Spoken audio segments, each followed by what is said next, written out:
গুরু ব্রহ্মা গুরু বিষ্ণু গুরু ব্রহ্মা গুরু বিষ্ণু গুরুদেব মহেশ্বর গুরুদেব মহেশ্বর। বলরাম, এই বলরাম। জগা, তুমি? কি হয়েছে? আরে আমার সঙ্গে চলো, আমরা একটা জায়গায় যাব।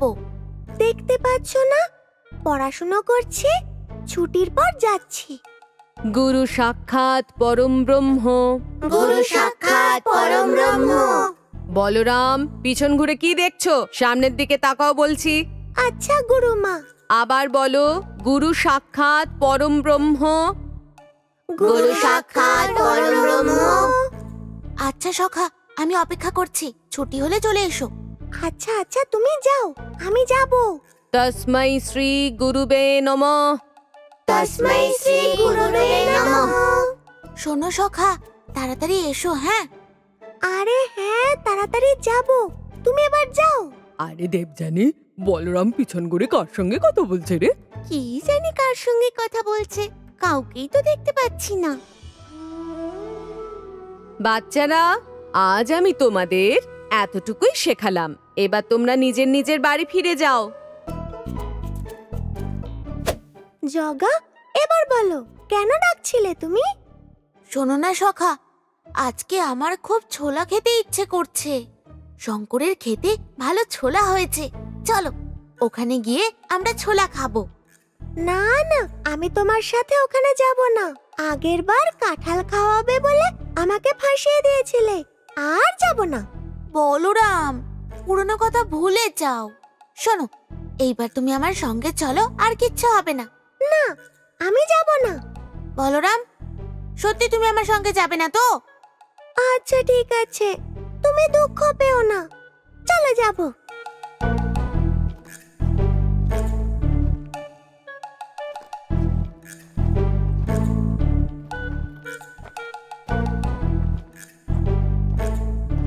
আহা, বলরাম দেখো, কত ছোলা দেখা যাচ্ছে। হ্যাঁ, তা তুমি তাকিয়েই থাকবে নাকি ছোলা তুলবে শুনি? কেউ দেখে ফেলার আগে চটপট তুলে নাও।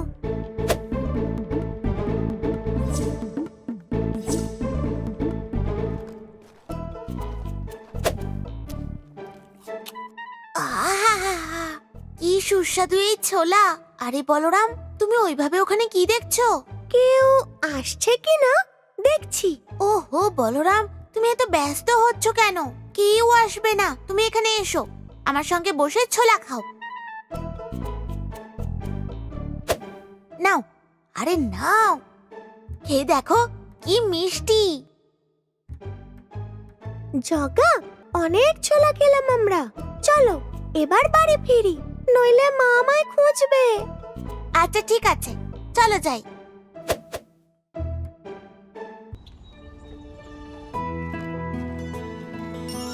ভাই ভাই, কোথায় যাচ্ছ?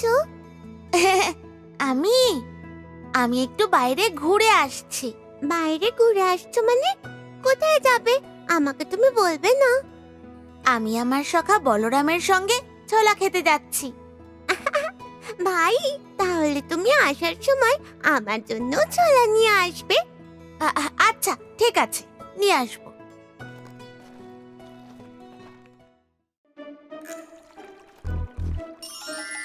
বলরাম, ও বলরাম, চলো আবার আমরা যাই। কোথায়? আজও আমার ছোলা খেতে খুব ইচ্ছে করছে, চলো আবার সেই জায়গায় গিয়ে ছোলা খেয়ে আসি। না না, এখন যেতে পারবো না। দেখতে পাচ্ছ না এখন কত গাছে জল দেওয়া বাকি আছে? সব গাছে জল দেওয়া হয়ে গেলে যাব। ও, এই ব্যাপার, দাঁড়াও আমি তোমায় জল দিতে সাহায্য করছি।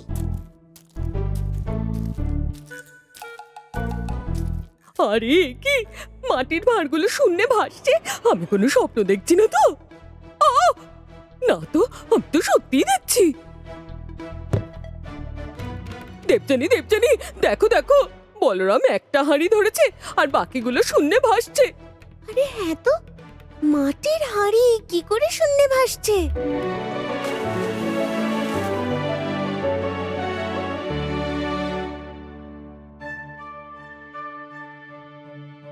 এই বলরাম, এবার তো কাজ হয়ে গেছে, চলো এবার আমরা যাই। আমার মনে হচ্ছে কিছু তো একটা গন্ডগোল আছে। বলরাম আবার কোনো মন্ত্রতন্ত্র জানে না তো? হ্যাঁ, ঠিক বলেছ, কিছু তো গন্ডগোল আছে। বলরাম একা একা এখন কোথায় যাচ্ছে সেটা আমাদের জানতেই হবে। ও বলরাম, ছোলা তো সব শেষ হয়ে গেল, আমার জন্য আরো একটু ছোলা এনে দাও না। আচ্ছা বসো, এনে দিচ্ছি।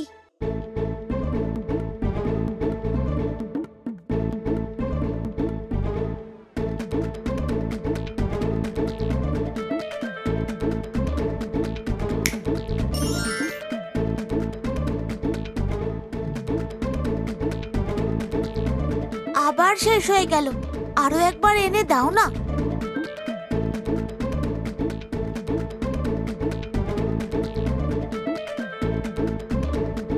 দেখলে তো, আবার শেষ হয়ে গেল, আর একবার এনে দেবে?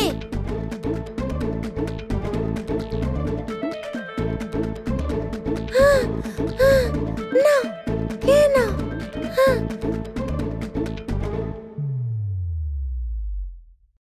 আরো চাই বুঝি? আমি আর যেতে পারবো না। যেটুকু খেয়েছো সেটুকুতেই সন্তুষ্ট থাকো। ঠিক আছে, এই শেষবারের মতো তুমি আরো একটু এনে দাও। সেগুলো আমি খাবো না, সুভদ্রার জন্য নিয়ে যাব। আচ্ছা ঠিক আছে, মা সুভদ্রার জন্য আমি কিছু ছোলা এনে দিচ্ছি। ও, তার মানে বলরাম লুকিয়ে লুকিয়ে এখানে ছোলা খেতে এসেছে। এই কথাটা গুরুমাকে জানাতেই হবে। না, গুরুমাকে বললে কোনো লাভ হবে না। উনি আমাদের বুঝিয়ে সুজিয়ে বাড়ি পাঠিয়ে দেবেন। আমাদের একটা কাজ করতে হবে। দারুণ মজা হবে। শুনছিস, তুই ছোলা খাবি? এখানে যত ছোলা আছে সব তোর, যত ইচ্ছে খেয়ে নে।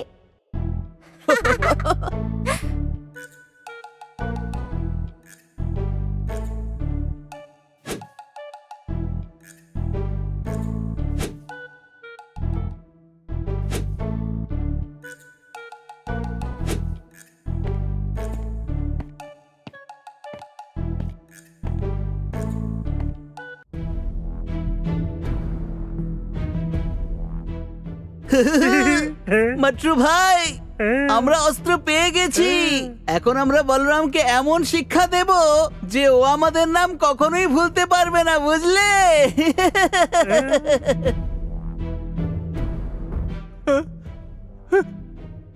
আমার ছোলার ক্ষেতের কি অবস্থা প্রভু! আমার পরিশ্রম অর্থ মাটিতে মিশে গেল, আমার সংসার ভেসে গেল। কিভাবে সংসার প্রতিপালন করব?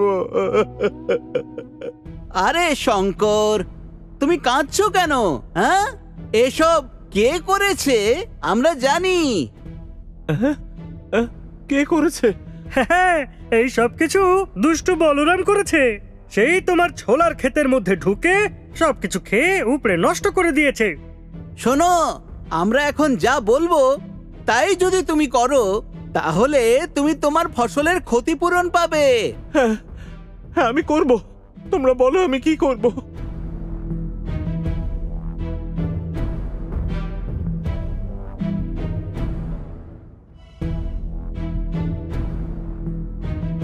সে কি, বলরাম তোমার ছোলার ক্ষেত নষ্ট করে দিয়েছে? হ্যাঁ সেনাপতি মশাই, আমার ছোলার ক্ষেত পুরো নষ্ট হয়ে গেছে। গাট্টু মাট্টুকে জিজ্ঞেস করুন আপনি, ওরা নিজের চোখে দেখেছে। আজ্ঞে সেনাপতি বটকনাথ, শঙ্কর সত্যি কথা বলছে। আমরা দুজনেই নিজের চোখে দেখেছি। বলরাম, তুমি শঙ্করের ছোলার ক্ষেতে ঢুকেছিলে? হ্যাঁ হ্যাঁ গিয়েছিলাম, কিন্তু আমি একা নই, আমার সাথে জগাও গিয়েছিল। ওই তো আমাকে ডেকে নিয়ে গেল। আরে কি বলরাম, তুমি নিজে ধরা পড়েছো বলে প্রভু জগন্নাথের নামেও মিথ্যে কথা বলছো? হ্যাঁ? না না, আমি সত্যি বলছি, ও আমার সাথেই ছিল। চুপ করো বলরাম, মিথ্যে কথা বলো না। সোমনাথ, দেখছো তো তোমার ছেলে ভুল করেছে, আবার প্রভু জগন্নাথের নামে মিথ্যে কথা বলে মহাপাপ করছে। জি হুজুর, ও তো বাচ্চা হুজুর, ওর ভুল হয়ে গেছে। বলছি কি, ওকে ক্ষমা করে দিন। না, ভুল যখন করেছে তার শাস্তিও সে পাবে। বলো শঙ্কর, তুমি কি চাও? আমি আর এ ব্যাপারে কি বলবো সেনাপতি মশাই, আপনি হলেন আমাদের ন্যায়দাতা। আপনি যা সিদ্ধান্ত নেবেন আমার তাতে সম্পূর্ণ সম্মতি আছে। সোমনাথ, তোমার ছেলে বলরাম তার ক্ষতি করেছে মানে তার সমস্ত ক্ষতিপূরণ তোমাকেই করতে হবে। কি বুঝলে তো? আরে কি হয়েছে? এখানে কিসের বিচার চলছে? মহারাজ গজপতির জয় হোক। মহারাজ, এই হলো বলরাম। এই শঙ্করের খেতে ঢুকে তার সব ছোলা খেয়ে নষ্ট করে দিয়েছে সবকিছু। আমি এর বিচার করে বলরামকে শাস্তি দিচ্ছি মহারাজ। সেনাপতি বটুকনাথ মহাশয়, এসব কি হচ্ছে? বাচ্চাটি সামান্য ছোলা খেয়েছে বলে তাকে এইভাবে শাস্তি দেবেন? আগে মহারাজ, ও শুধু ছোলা খায়নি, পুরো ছোলা ক্ষেতটা একেবারে নষ্ট করে দিয়েছে। কি রে বলরাম, কারুর খেতে লুকিয়ে ঢুকে চুরি করে খাওয়াটা কি ভালো কথা? এই কাজটা কিন্তু অত্যন্ত অন্যায়। আমায় ক্ষমা করে দিন মহারাজ, আমার যাওয়ার ইচ্ছা ছিল না। জগা ডাকলো বলেই ওর সাথে গিয়েছিলাম। মহারাজের জয় হোক। মহারাজ, আজকে বড় দেউলে একটা আশ্চর্য ঘটনা দেখে এলাম। কি দেখেছেন সেটা আমাদেরও বলুন। আমি আজ দেখে এলাম রত্ন সিংহাসনের চারপাশে ছোলা পড়ে আছে। ছোলা তো কোনোভাবেই ভোগে দেওয়া হয়নি, তাহলে ছোলা ওখানে এলো কি করে? এসব তো জগা সাথে এনেছিল, ওই খেয়েছে তাহলে। প্রভু জগন্নাথ এনেছিলেন? আজ্ঞে মহারাজ, জগা আমার সাথে ছোলা খেতে গিয়েছিল। নিজে খাওয়ার পর মা সুভদ্রার জন্য সাথে এনেছিল। তুই তো ধন্য বলরাম, তোর সঙ্গে প্রভু জগন্নাথ স্বয়ং ছোলা খেতে গিয়েছিলেন। এর থেকে বড় কথা আর কি হতে পারে? শঙ্কর, তোমার খেতে স্বয়ং প্রভু জগন্নাথ ছোলা খেতে গিয়েছিলেন। তোমার তাতে যা ক্ষতি হয়েছে তার ক্ষতিপূরণ করবার দায়িত্ব হলো আমার। বলো শঙ্কর, তোমার কি প্রয়োজন? মহারাজ, প্রভু জগন্নাথ স্বয়ং এসে আমার খেতে ছোলা খেয়ে গেছেন। আমার আর কিসের দরকার? এটা শুনে তো আমি ধন্য হয়ে গেলাম। আমার আর কিচ্ছু প্রয়োজন নেই। এটা তো সত্য, কিন্তু প্রজার ক্ষতিপূরণ করবার দায়িত্ব হলো রাজার। বলো, তোমার কি দরকার? মহারাজ, আমি তো গরিব মানুষ, ছোলা চাষ করে সংসার প্রতিপালন করি, কিন্তু জলের অভাবে চাষাবাদ ঠিক করে উঠতে পারি না। যদি একটু জলের ব্যবস্থা করে দেন খুব বড় উপকার হয় মহারাজ। সেনাপতি বটুকনাথ, শঙ্করের জমিতে যাতে জল পাওয়া যায় তার জন্য একটা কুয়ো খনন করতে হবে এবং তাকে আরো 2 বিঘা জমি প্রদান করো। যথাজ্ঞা মহারাজ। হ্যাঁ, আমরা তো ওই বলরামকে শাস্তি পাওয়ানোর জন্য কত চেষ্টা করলাম, কিন্তু আমাদের সমস্ত ফন্দি ব্যর্থ হয়ে গেল। হ্যাঁ তাই তো, মহারাজ একেবারে সঠিক সময় চলে এলেন, তাই বলরাম আজ কোনো রকমে বেঁচে গেল, না হলে আরে এটা কি হলো? আরে এটা কি হচ্ছে? আরে বাঁচাও! প্রভু, আমায় ক্ষমা করে দিন। আমার ভুলের জন্য বেচারা বলরাম কষ্ট পেল। আমার খুব খারাপ লাগছিল। আচ্ছা ঠিক আছে, তুই সে কথা ভুলে যা। প্রভু, আপনি আমার উপর রাগ করেননি তো? ওরে বাবা না, আমি রাগ করিনি। তুই তো আমার সবচেয়ে প্রিয় হাতি, তোর ওপরে আমি কি করে রাগ করতে পারি বলতো?